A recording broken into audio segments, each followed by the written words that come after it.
पुण्यामध्ये आत्ताची सगळ्यात मोठी आणि महत्त्वाची बातमी आहे। 2006 मध्ये अर्चना सांगळे यांची हत्या झाली होती आणि या प्रकरणामध्ये आरोपी संतोष कतोरेला पोलिसांनी अटक केलेली आहे। धक्कादायक बाब म्हणजे आरोपी एका वरिष्ठ पोलीस अधिकाऱ्याच्या संपर्कात होता असं पोलिसांनी दाखल केलेल्या आरोपपत्रात म्हटलेलं आहे आणि त्यामुळे तो पोलीस अधिकारी नेमका कोण असा प्रश्न आता विचारला जातोय। मंदार गोंजारी आता आपला प्रतिनिधी आपल्याबरोबर आहे। मंदार, आरोपी संतोष कतोरे याला मदत करणारा तो पोलीस अधिकारी नेमका कोण आहे, हाच आत्ताच्या घडीचा मोठा प्रश्न निर्माण झालाय। प्राजक्ता, 2006 मध्ये झालेल्या या गुन्ह्याला आता वाचा फुटली आहे आणि त्यासाठी निमित्त ठरलंय ते पुणे पोलीस दलातील अंतर्गत गटबाजीचं। खरं तर पुणे पोलीस दलात आता वरिष्ठ पदावरती असलेल्या या अधिकाऱ्यांनी त्याला हत्येमध्ये मदत जरी केलेली नसली तरी संतोष कतोरेचा गेल्या काही वर्षांमध्ये पुणे पोलीस आयुक्तालयामध्ये वावर वाढलेला होता आणि या निमित्ताने तो वरिष्ठ पोलीस अधिकाऱ्यांच्या संपर्कात देखील होता।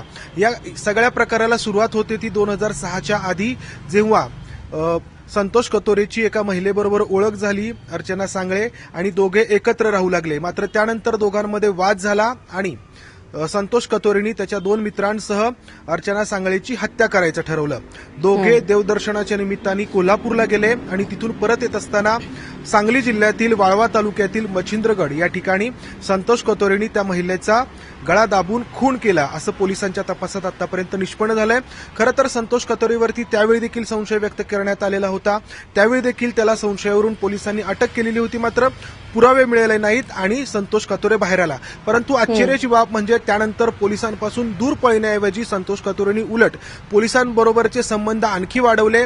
एक स्वयंसेवी संस्था त्यांनी स्थापन केली आणि या संस्थेच्या माध्यमातून तो कायदेशीर सल्ले देण्याचं काम करू लागला। मात्र या संस्थेच्या माध्यमातून तो वेश्या व्यवसाय देखील चालवायचा असंही पोलिसांनी आता जो काही रिमांड रिपोर्ट न्यायालयामध्ये सादर केलाय त्यामध्ये म्हटलेलं आहे। आणि हे सगळं होत असताना त्याचा पुणे पोलीस आयुक्तालयातील वावर देखील वाढलेला होता आणि त्यामुळे त्याला कोणी हात लावू शकत नव्हतं। मात्र पुणे पोलीस दलामध्ये आता गेल्या काही दिवसांपासून गटबाजी पाहायला मिळते, त्यामुळे एका गटाने जे आहे ते संतोष कतोरेची सगळी जी काही हिस्ट्री आहे, जो पूर्व इतिहास आहे तो खोदून काढला आणि त्यामध्ये त्यांनी अर्चना सांगळे हिचा 2006 मध्ये हत्या केल्याचं समोर आलं। ही हत्या बाणेर परिसरामध्ये दोघांनी एकत्रितरित्या जो फ्लॅट घेतलेला होता या फ्लॅटच्या कारणावरून झाली असंही पोलिसांनी नमूद केलेलं आहे।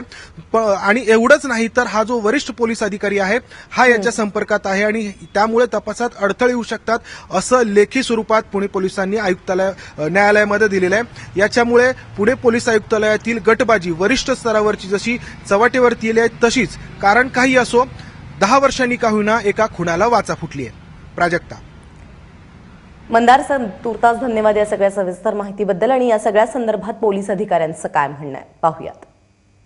या संतोष कातोरे यानं आपली प्रेयसी अर्चना सांगळे हिचा इस्लामपूर जिल्हा सांगली मच्छिंद्रगड परिसरामध्ये तिचा मर्डर करून 2006 मध्ये मृतदेहाची विल्हेवाट लावल्यावरून इस्लामपूर पोलीस स्टेशनला या संदर्भात खुनाचा गुन्हा दाखल आहे। या संतोष कातोरेने आपली प्रेयसी अर्चना सांगळे हिचा 2006 मध्ये केलेला खुनाचा गुन्हा आमच्या एओसीसी नॉर्थ चे मिलिंद गायकवाड आणि त्यांच्या सहकार्याने उघडकीस आणण्याची यश मिळवलं।